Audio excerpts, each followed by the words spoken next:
Oops, nanunulak. Tinulak mo talaga si Bunso, ha? Si Bunso, yan yung pinakamatanda sa amin. Pinakatatay namin. Pero ang tawag ko sa kanya, Bunso. Ayan naman si Carl. Si Charles yung katabi niya. Yan, may binabalak yan si Charles kay Carl eh. Kaya antayin natin kung anong gagawin niya. Mamaya, patingin-tingin pa yan sa, sa video eh. Siya lang dapat yung itutulak ko dyan, si Charles. Kaya lang, ayan. Oh, di ba? Siya yung nagtulak kay Carl, hindi ako.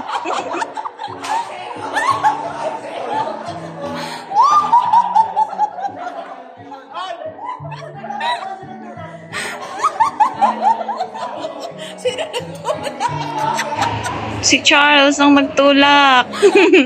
At doon na nga, si Carl naman, hindi na yan makaget over. Pinaplano na niya kung paano siya maghiganti sa akin. Abangan ang paghihiganti ni Carl.